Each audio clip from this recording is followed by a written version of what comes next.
Hello mga kabayan, good morning po. Magandang buhay. Welcome sa aking YouTube channel, Anagisa Reality Vlog. Kumusta na po kayo? Ngayon lang mo ako makakagawa ng aking reaction. Medyo maraming kaganapan po kahapon. At ito ngayon, ang aking ibibigyan ng opinion, yung muling pagdalaw po ng ka-business team, ni Pinuno Ka-Business, doon po kay Tatay Gaudencio Javier. Siya po yung dating teacher na natulungan ng ka-business team na pabahayan po ito. Ngayon, nabalikan nga, nakita natin ang kanyang sitwasyon.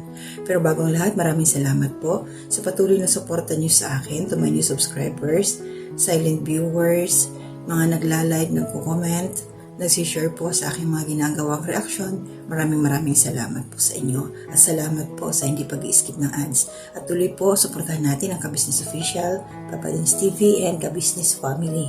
At ang aking mga kasamaan, mga reactors, shoutout po, at sa mga kagwangs na rin po. So ito ho yung aking reaction ngayon. Nung nabalikan ho ni Pinuno Ka-Business, ito si Tatay Gaudencio, para po dun sa kaalaman ng mga bago lang ho kung sino si Tatay Gaudencio o si Tatay Javier. Kunting background, ano lang po tayo, kunting atras lang ho para mabigyan natin ng idea yung mga baguhan. Ito po si Tatay, dati nga siyang teacher. Ayun nga sa kanya, mathematician to eh. Kaya lang hindi siya nag-take ng board exam. Nagturo lang siya sa private school. So, saglit lang yun. Ay, ang private school noon, hindi naman ganun kalakihan ng sweldo. Tapos, ito nga, isa si Tatay kasi nabanggit nga dati na may problema ang kanilang pamilya. So, ito lang kasi ang nangyari. Yung mga anak ngayon ni Tatay, ngayon dito sa video ni Pinuno Ka-Business na huli, lagi niyang nababanggit yung kanyang anak na nasa Antipolo.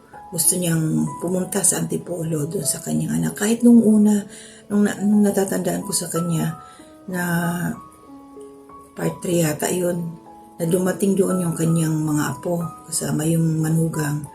Pinamasahian pa nga, pinadalhan pa ng pamasahe ni Tatay Gaudencio para mapuntahan lang siya.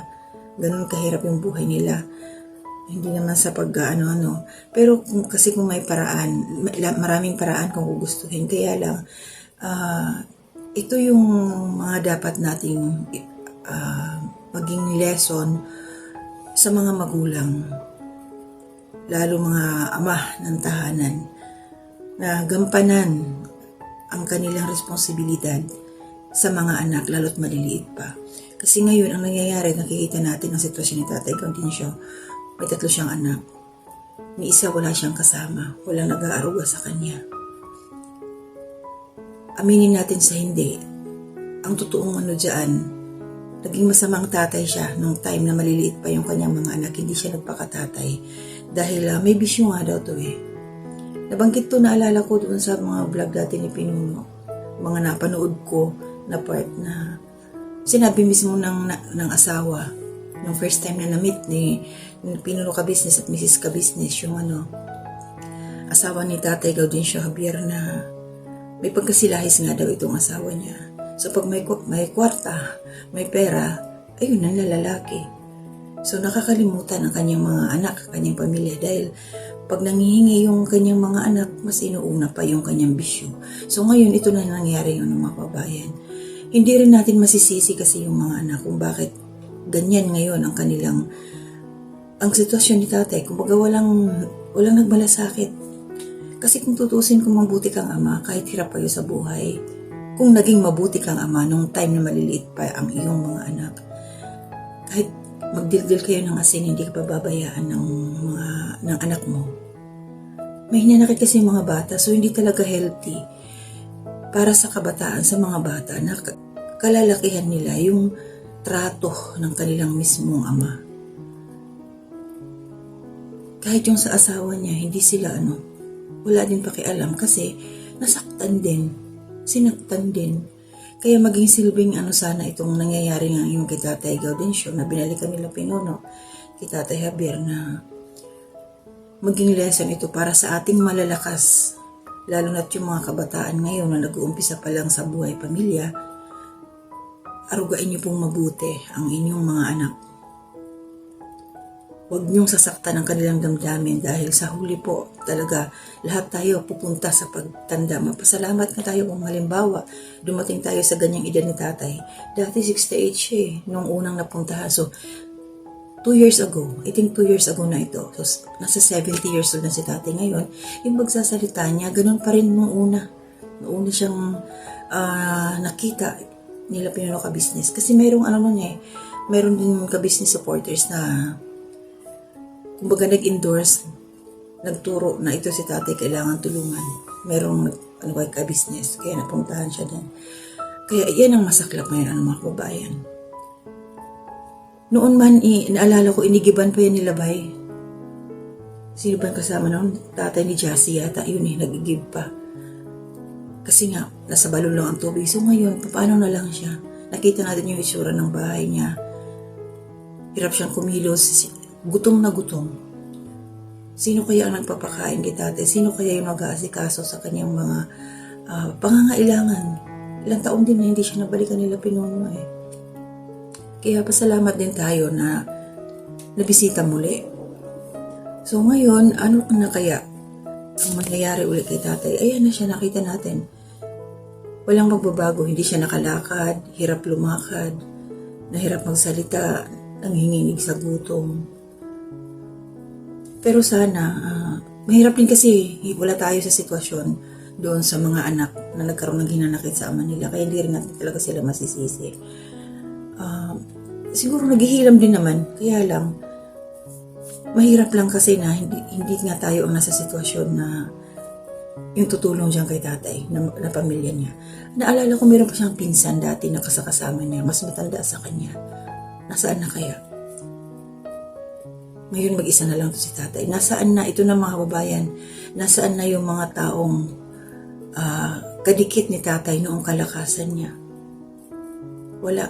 Diba? Wala. So, ang pamilya, kahit gaano mo itinatuwa, sinaktan ang pamilya mo noong malakas ka pa, sila pa rin naman ang mag-aasikaso ngayong matanda ka na. Kaya lang, syempre, punong-puno sila ng hinanakit. Diyan kay Tatay Gaudencio, maski yung asawa niya. Nakakaawa si tatay, sa totoo lang, nakakaawa siya. Dinalan siya ng grocery, dinalan siya ng, may bigas ba yun? Itong dalang ni Pinuno. Sino magsasaing? Kaya pa ba niyang magkilos-kilos ng bahay? Hirap na si tatay. Pero sana ipag-pray natin na kahit gano'n man ang ginawa niya nung malakas pa siya, balikan siya ng kanyang, kahit isang anak lang. Kasi dati pinalaya siya ng kanyang anak doon sa bahay nila. Naalala ko, inupahan niyo ni Pinuno ng kwarto, kasama yung pinsan. Kasi yung pinalayas ng anak. Diba? Ang hirap talagang, mahirap para sa mga anak ang ganyang sitwasyon na nakikita nila nahirapan yung kanilang ama. Kaya lang, yung hinanakit kasi dito sa dibdib nila yung hindi mawala. Pero yun dapat talaga ang kailangan mag-let go. Kailangan kung anong gagawin nila sa pamilya nila. Pag-pray na lang natin na mayroong mag-alaga kay Tatay Gaudencio. Kahit naalala ko dati na puro tayo pag-alala, na kahit yung mga kapatid ni Tatay Gaudencio, talaga may baisiha siya May baisiha ba yun? Yun nga, dahil kapasaway doon sa mga kapatid, hinatid daw dyan sa bahay nila. Parang gamit lang doon inilapag tapos iniwan na. So yun talaga, pag masama ang ugali mo nung kalakasan mo, darating ang panahon na pag mahina ka na, dyan mo malalaman kung sino yung totoong magmamalasakit sa iyo. Sa kabila ng lahat na sinaktan ka, na nanakit ka sa kanila nung kalakasan mo, pinabayaan mo sila, hindi mo inaruga, ngayon paano na yan? Paano na yan? So sana maghilom yung sakit ng pamilya ni tatay na mayroong mag-asikaso talaga sa kanya. Kawawa din yung matanda. Diba? So yun lang po yung aking reaksyon. Pwede niyo hong balikan yung mga dati ni Tatay Gaudencio. At saka may nabasa pala akong comment. May nag-request. Kasi napansin ko dito, si Pinuno ka-business nga lang talaga ang naghahawak ng camera. Kaya bihira siya matutukan. May ayan, shoutout po kay Ma'am Ining Salas. Sabi niya, nag-request siya, Pinuno, kabisnes din nyo sana, kabisnes, dami nyo, sana may Ayan, ang ibig niya sabihin, madami nga daw. Oo, madami nga naman. Madami sila nung time na pumunta doon. Ka-business, kumbaga madami daw kayo. Dapat may nakahawak lang sa camera para natutukan ka at saka yung target. So, mas magandang tingnan. Ayun. Sabi ni Ma'am Ining Salas, Pinuno ka business, akong pwede daw. Kasi itong time nga na nagbibideo si Pinuno, minsan bihira siya makita nakatutok kay tatay. Siguro dahil sa napansin ko parang maliit yung space. Pero nandoon si Intoy. Baka nawala lang sa isip nila na ipahawak ni Pinuno yung camera. Pero nung huling part na ipinahawak na niya kasi nagpainom siya ng gamot kay Tatay Domincio. Kaya medyo yung last part nakita na si Pinuno. Yun lang. Nawala lang yun sa isip na kumuha ng cameraman, nandun naman yung iba, mga kasamang mga kagwams. Pero siguro, mababasa yun ni Pinuno. Sa susunod po, Ma'am Ineng, pag nabasa yun ni Pinuno, maalala niya. Kasi nakakatuwa sila na nag-uusap ni Tatay. Siya, bungisngis. Ito si Tatay Javier. Napaka-bungisngis niya. Joker pa din. Kaya pala pag ganun pala yung actuation niya kasi nga, may pagkaano siya, silahis nga daw sabi ng nanay, anong asawa. So yun lang po yung aking reaction, maraming salamat sa inyo. Wala po muna akong shoutout na paisa-isa na pangalan, basta salamat po sa suporta ninyo sa akin. Mag-iingat po tayong lahat. Hanggang dito na muna, to God be the glory.